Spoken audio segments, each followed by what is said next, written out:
Welcome everyone. Today I have a very exciting monk build to showcase to you guys. So over here, as promised, we have made a build without temporalis and it is a budget build. And looking behind me, this is gonna be an auto casting, auto triggering, infinite spell casting, and also, let me move my head, also unlimited mana gain build. Yes, this build have a lot of cool mechanics and also unique abilities, and the best part about this build is everything's automatically triggered. You can see that we're shooting fire arrows, we're shooting like chaos bolts, we're also shooting lots of meteorites. So this is a demonstration of the early stages of this build in testing a tier 16 map, and you can see the build doesn't have any problems with any of the content. What I'll do is I'll skip forward a little bit, and if we fast forward to the boss, let's have a look at the damage against the bosses on the map. And of course guys, this build can be achieved with around 10 divine budget, which is extremely good. So that was the boss of the map boss. Now let's fast forward to a bit of the bridges. So you can see the demonstration of a level 82 tier 18 bridge, and the build is extremely good in map clear. It is one of the best build for automatically clearing out the bridge. You're holding down one button and that's it. Everything is auto-casted once you start your triggering spells. You're burning the ground, you're automatically shocking enemies, freezing enemies, burning, igniting enemies, and tons of spells are getting auto-casted. Now again, fast forwarding to the boss, and let's have a look at this build in action. We have prepared separate variants and also constantly updating this build, starting with a budget around 10 divine. So this is a demonstration of the initial setup of the build. You can see that we're constantly casting magnitude of infinite spells that is spammed towards the boss, and the damage ranks up rapidly. You can see, although the damage and also infinite comments are like pretty decent, they look pretty amazing, but what I want to show you guys is there is additional variants and also upgrades of the build. So you start with a 10 divine budget and you saw the damage over here. If you're able to get the build a little better, you can see the damage and also the stacks are ranking up even higher. But that's not all. If I fast forward a little bit and show you guys the later version, you can see that our mana pool goes up dramatically and you can have adjustments of the build to have even higher damage. Look at the difference in damage as you build and also make this particular setup even stronger. And yes, there's tons of variants and also tons of abilities coming out of this build, which is amazing with a combination for the monk or the acolyte of Chayula. That's right.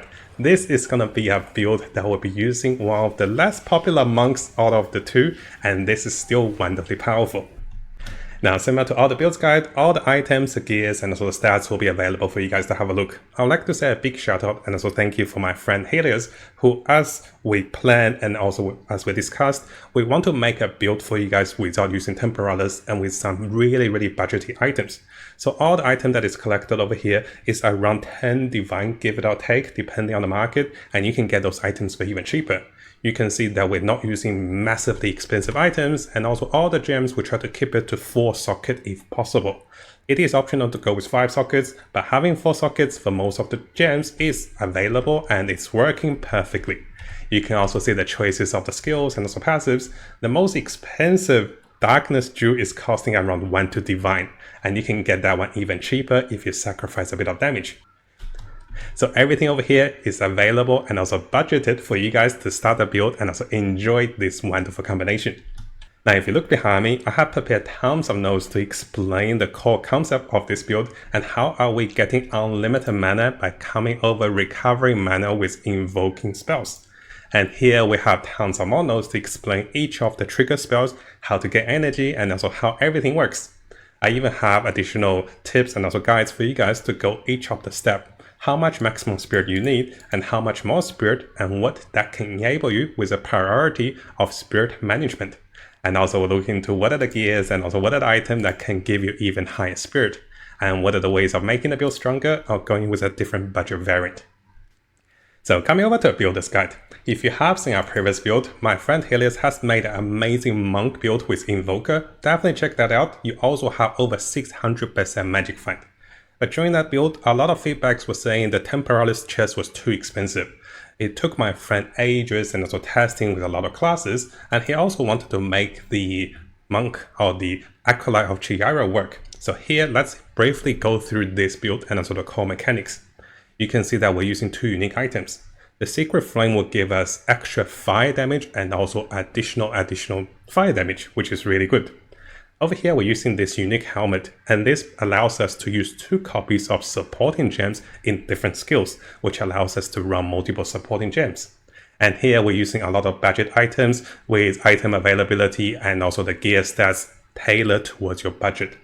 You can see that we're using rare items that can be easily found around 50 Exalt, and also those items don't go over 1 Divine if you look into the budget. So how does the build work? This is the amazing part.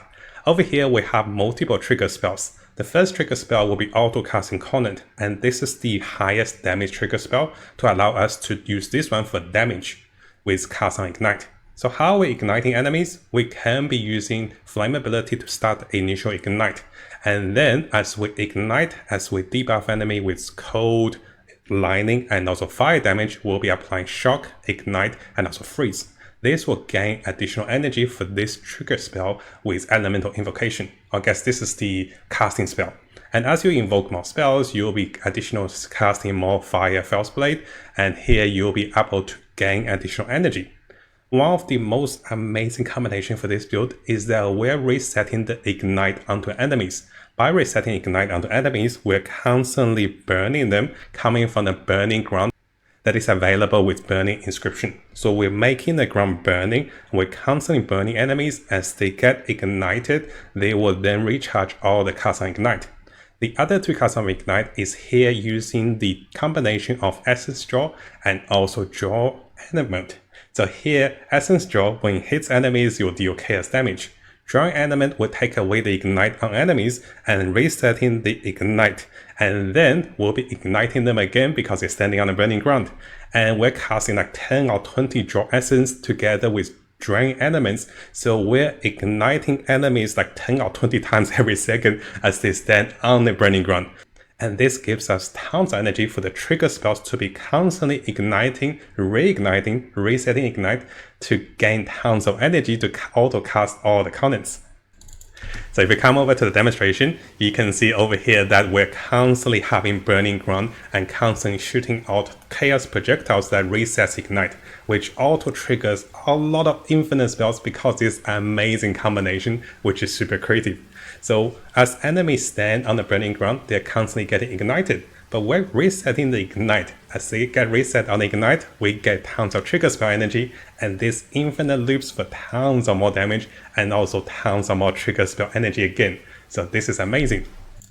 Now, of course, the best part about this spell is that you're constantly resetting the energy, or you're resetting the ignite on the boss. Look at the energy charges over here of the spells. The boss is standing on burning ground, and we're resetting with the chaos projectiles and also draw element, so that he's constantly getting ignite, taking ignite away, constantly getting ignite, and also taking ignite away. And this gives us pretty much infinite trigger spell energy. And this is the ability to allow this particular combination of skills to deal amazing damage without having the strongest or the perfect gears. Simply because you're constantly burning, igniting, resetting, and look at the projectiles. We're shooting so many projectiles. It is an amazing combination. So yes, again, a big shout out and also thank you for my friend Helleios, who has been cooking and also crafting some amazing build that is available for a lot of content. Definitely check out the links below to see his other build, and the previous monk build was also amazing in damage. But we want to make this build as budgety, as cheap as we can, and it is incredible to learn this combination, and it is so powerful, and I'm glad we're able to make this work for you guys. Now you may be wondering, why do I say this is more of a monk build? Is that this build can also work very well with Invoker. So my friend Helleios has also showed us that you can use the same setup I showed you guys over here as Invoker. And you can see that you can use some even more expensive items that doesn't really necessarily fit into the budget build, so we didn't want to showcase this as the Invoker. But the build can be even stronger using those unique items, and the passive tree is already perked out for you guys to have a look if you want to play the Invoker using the similar setup, and if you have the budget for those setup. But of course guys, the build works wonderfully well with Acolyte of Chayula, and this is actually very powerful even using those cheaper items. So now coming over to the links of the spells. It is recommended to have a chimney staff on the second weapon swap, but there's also an alternative to be summoning minions and also sacrificing them. So if you want to use the second weapon swap for Sigil of Power, you can combine this with Persistence and also Magma effect. So if you come over here, you can see the second weapon swap using Chiming Staff for the Sigil of Power. Now should you guys want to go with an alternative, you can also use the second weapon swap for Rattling Scepter. This Rattling Scepter can allow us to use the spell casting with Soul Offering, which gives us more spell damage. This can also be combined with Obligation, with Dance Macabre, with Front of Rage, and also Persistence for even higher damage. So it is optional guys to go with Sigil of Power. I'll go with Soul Offering for the second weapon swaps. And this allows us to have even higher damage for the setup with a budgeted build. Now the Ascension passive with Into the Breach will be combining this one with Clarity, with Cannibalism, and also Vitality. You can see in the later variants, you can have Chaos Invocation, and then you don't need Cannibalism. And then we don't need Cannibalism or Vitality. But in the early stages of the build, you can see that we still have health. But later stage of the build, you can go with Chaos Invocation, and this will take away the need of having any Chaos resistance. Now over here, Flammability can be combined with a 5 socket. You can also go with a 4 socket for even more budgeted build. Flammability is our trigger spell to get everything started. It is combined with Burning Inscription, which creates burning ground, and then this will auto-ignite enemies as they stand on those ground.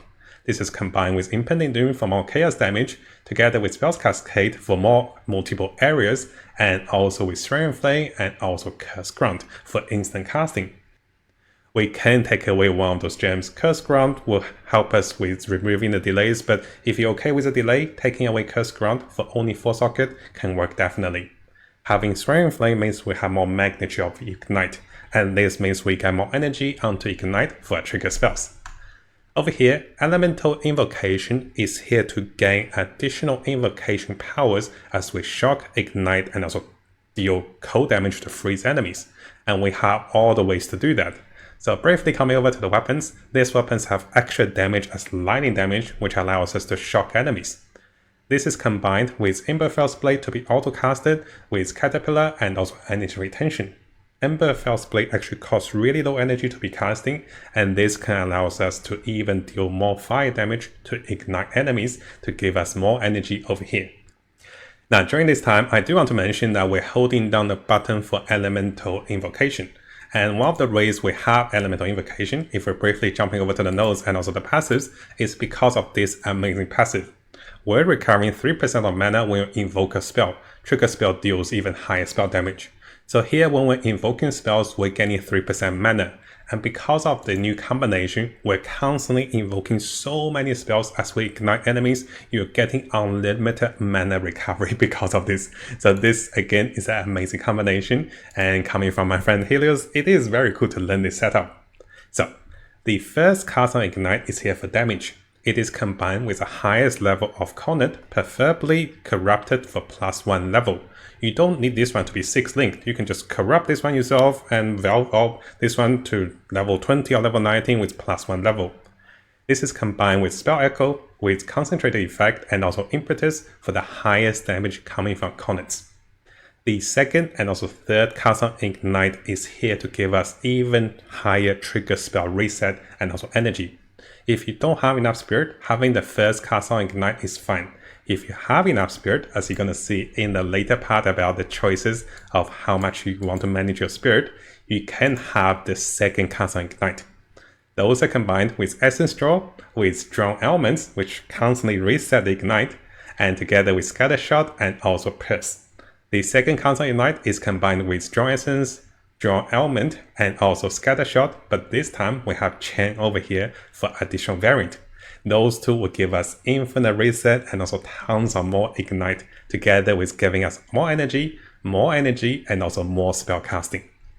Now Blink is assigned to the secondary weapon swap, so you don't need the 60 energy. So if you don't know about secondary weapon swap, we have a video about this one, so make sure you watch this one in the links below. It is combined with Ingenuity and also Second Wind.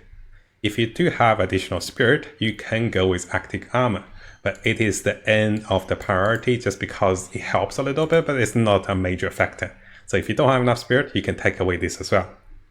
Now during this time, it is also possible to run some minions and also get soul offerings, but you can see in the demonstrations, you don't need that much damage unless you really want to one-shot the boss, like the final replay over here. Now here I do want to add that it is possible, guys, to have Weathering Presence as one of the auras over Arctic Armor. Again, it is optional to run any of those, so this will give you even higher damage. Because you're dealing a lot of chaos damage, you will be debuffing enemies with Weathering Presence. Now do keep in mind, it has a slow delay, so you can only debuff enemies every 1.6 seconds. And ideally, as you see in the demonstration replays, against the boss, it is probably better to deal even higher damage with Weathering Presence over Arctic Armor over here. And this is just a small adjustment for you guys to min and max against the Pinnacle bosses. So coming over to the passive tree, let's briefly talk about the ascensions and also everything related. Over here, we're getting a lot of additional extra chaos damage. Together with abilities to have the Flames of Chayula available to us, we can be getting a lot of those benefits. So this is when you can see in the replays, we're constantly picking up those flames, the green ones and also the purple ones, as we go across the map. Now as we pass through the passives, you can see we're dealing a lot of increasing damage and also additional mana cost reduction is preferable. Over here you can see we have additional damage increasing, and also the biggest point is getting meta skill increasing energy. We will be dealing additional weathering damage and also additional chaos damage, and here we're getting as much trigger spell chance and also trigger spell energy as we can. And of course this is the most important one, as we gain 3% mana when invoking a spell. Over here we have Enriched Battery, which gives us even higher mana, together with abilities to deal high damage with maximum mana. We also have a bit of points over here for additional chaos damage, and here for additional damage and also more area of effect, and again dealing damage against burning enemies.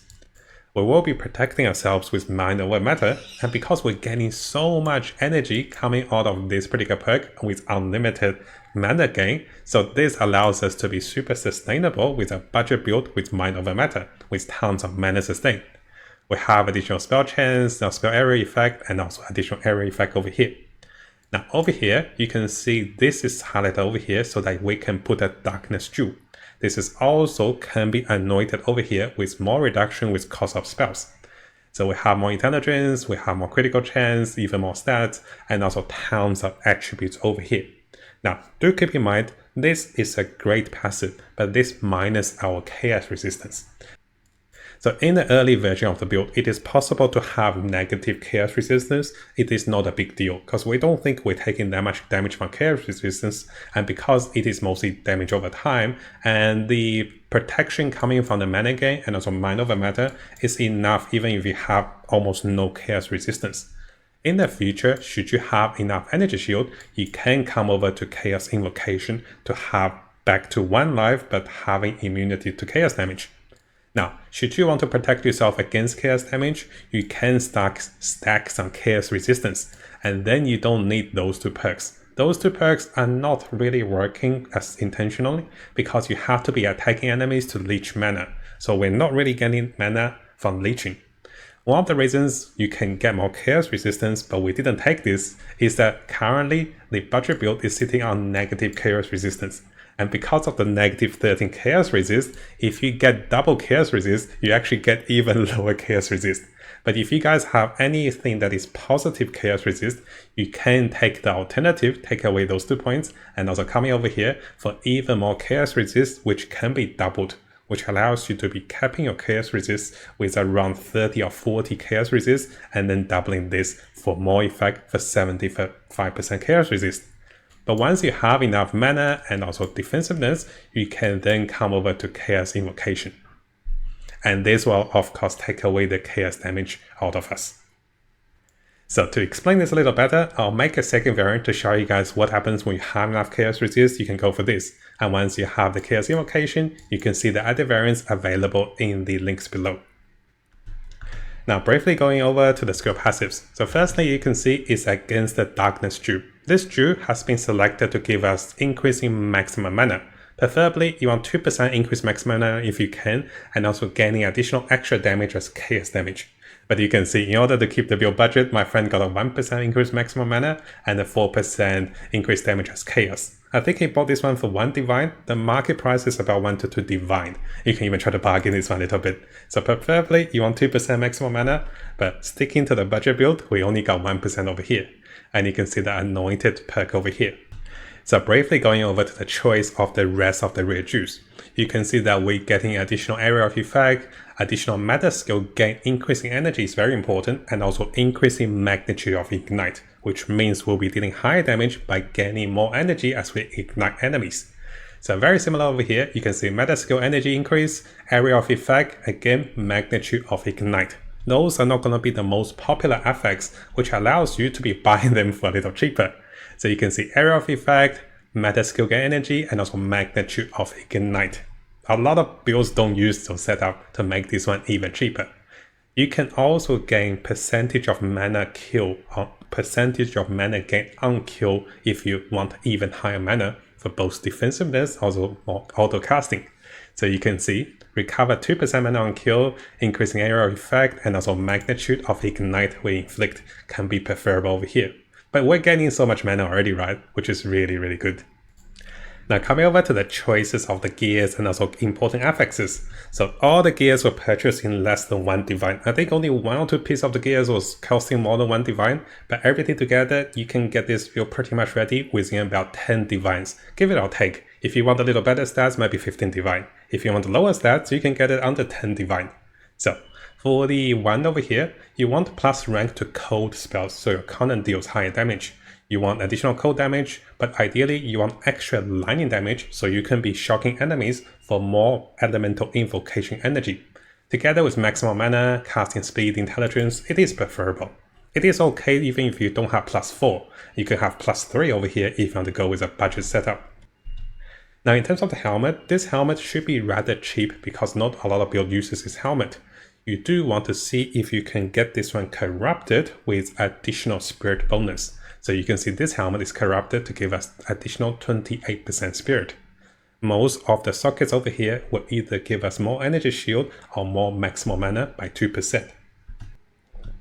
Now in terms of the scepter, it has gone up in price since our last video, so ideally you want extra damage as fire and again extra damage as fire if you can. Preferably over 50%, but it doesn't really matter. Anything will help and the build already does tons of damage. In terms of the rest of the gears, you want all the gears with a lot of energy shield, bonus energy shield, preferably some spirit and also any resistance you're missing. You can see all the gears are very budgety over here with some of the effects not even correctly on those, but that is okay because we want to make it as budget as we can. In terms of the amulet, we have talked about the point of anointed amulet. If you look at the passive part, this amulet will give us some ideal stats, give us percentage mana, maximum mana, energy shield, all attributes, and also any resistance will be preferable. In terms of the range, again, it is straightforward. We want any base rank can work. You can get rarity, you can get more stats, you want chaos damage, you want maximum mana, you want resistance, and you want more mana gain after killing enemies, that will be preferable. And you can see it on the second ring over here. This is a breach ring, and this has more chaos damage, maximum mana, more rarity, intelligence, lightning resist, and also mana gain as enemies are killed. In terms of the gloves, everything else, it is also straightforward. You will be getting additional mana, additional stats, resistance, and also even bonus cold damage can help, but it's not a must-have again. For the belt, you can want more stats, more mana, resistance, anything can go. You can see this is not the right build as well. You can see we don't need thorns damage, right? But everything is made so it's a budget. In terms of the boots, you want higher movement speed, more energy shield, more mana, more resistance, and that's pretty much it.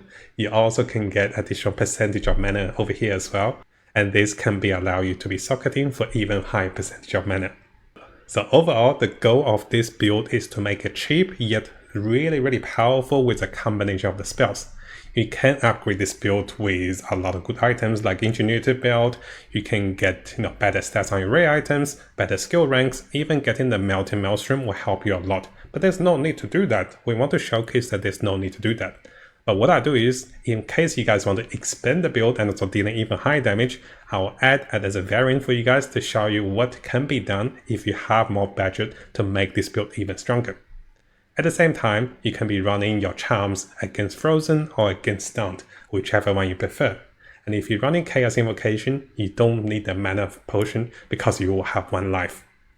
So coming over to the skill rotations and the demonstration of the build. Because our class passive, you can see that we're constantly picking up those flames.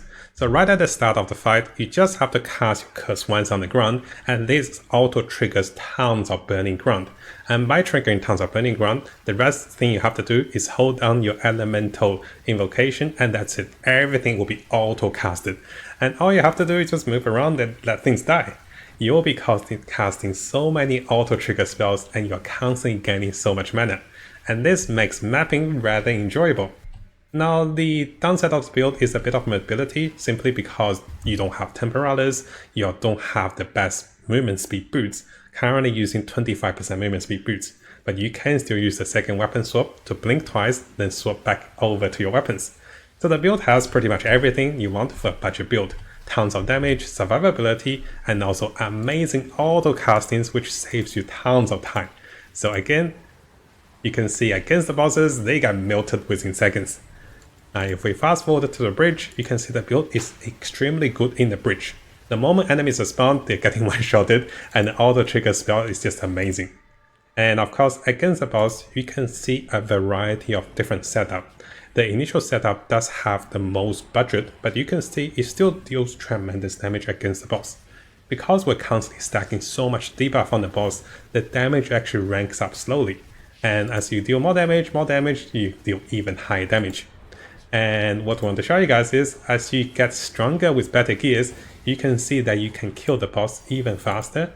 And over here to show you guys the final version of the setup, when you sacrifice your skeleton minions with Pain Offering or Soul Offering, you can see that the damage is tremendous over here, and they pretty much one-shot the boss within 1 to 2 seconds.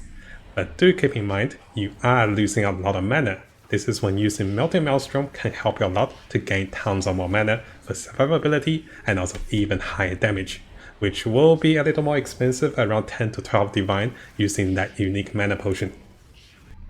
Now before I finish the video, I have also written a lot of notes should you guys want to see the written version. Because we have talked about pretty much all the mechanics over here, we don't have to go through too much, but everything is explained and also everything shown over here. I do want to talk about the spirit management. You need at least 180 spirit to get the build going, with elemental invocation and also 2 casts on Ignite. That's all you needed. There are a number of ways to find more spirit in the game. If you come over to today's particular guide, you can also find those corrupted on the helmet, find those on the chest piece, the amulet, or maybe finding a darkness jewel with +12 or even +9 to spirit, which can be found. So you can see some of the examples over here. So it really depends on your budget and also how you want to tailor the build, but everything's ready for you guys to make the build as cheap as possible while gaining tons of damage. And finally guys, if you are not using Chaos Invocation, you can find some Chaos Resistance on your gears and then doubling this with using those 2 passives. And those variants will be available for you guys to have a look once we post the build onto YouTube. So what I do now is, I'll provide you guys with this entire demonstration of a tier 16 run, a tier 18 bridge against multiple tier 18 Pinnacle bosses with the bridge boss, and showcasing the build as you upgrade the build, making the gear stronger, how much damage it can deal against the boss. Together with tons of variants using different setup, you can be seeing how much we can deal damage and also the potential of a higher ceiling for even higher damage using this budgety build. Yes, the build is super budget, but this is also amazing with all the combinations. Look at all those trigger spells and also the infinite castings over here. Now hopefully you guys found today's video helpful. Again, a big thank you to everyone on YouTube, especially our supporters and also those of you guys who's been supporting me on Patreon as well. And we do have a new feature on the Mattjestic YouTube channel. If you click onto this, you can become a member. Yes, I've added this just recently, and this will allow you to have early access to videos that is posted a few hours or even half a day earlier if you want to watch those videos a little early. But yes, this will cost money. So please be aware the membership will cost money. And if you do want to watch videos normally, those videos will still be available after 6 to 12 hours, normally on the time we post those videos. And I'll be aiming to post at least 1 Path of Exile video a day, and this will be including guides, tips, news update, and also the latest tricks that is discovered on both the English and also Chinese community to keep you guys updated. And if you like those videos, make sure you leave a nice comment and also leave a like for those videos.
We that dreamed.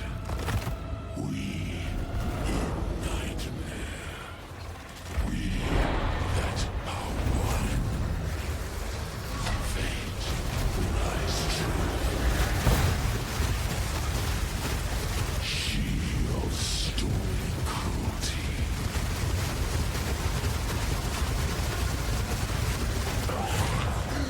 We that fail.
Now, before we finish, if you guys haven't subscribed, this is a really good time to do so because I'll be looking into the latest Path of Exile 2 news on different communities and also on the official forum, official webpage.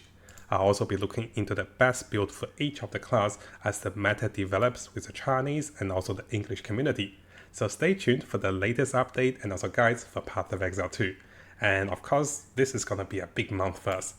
And I'll try to bring you guys all of the latest content and also guides for Path of Exile 2 to come.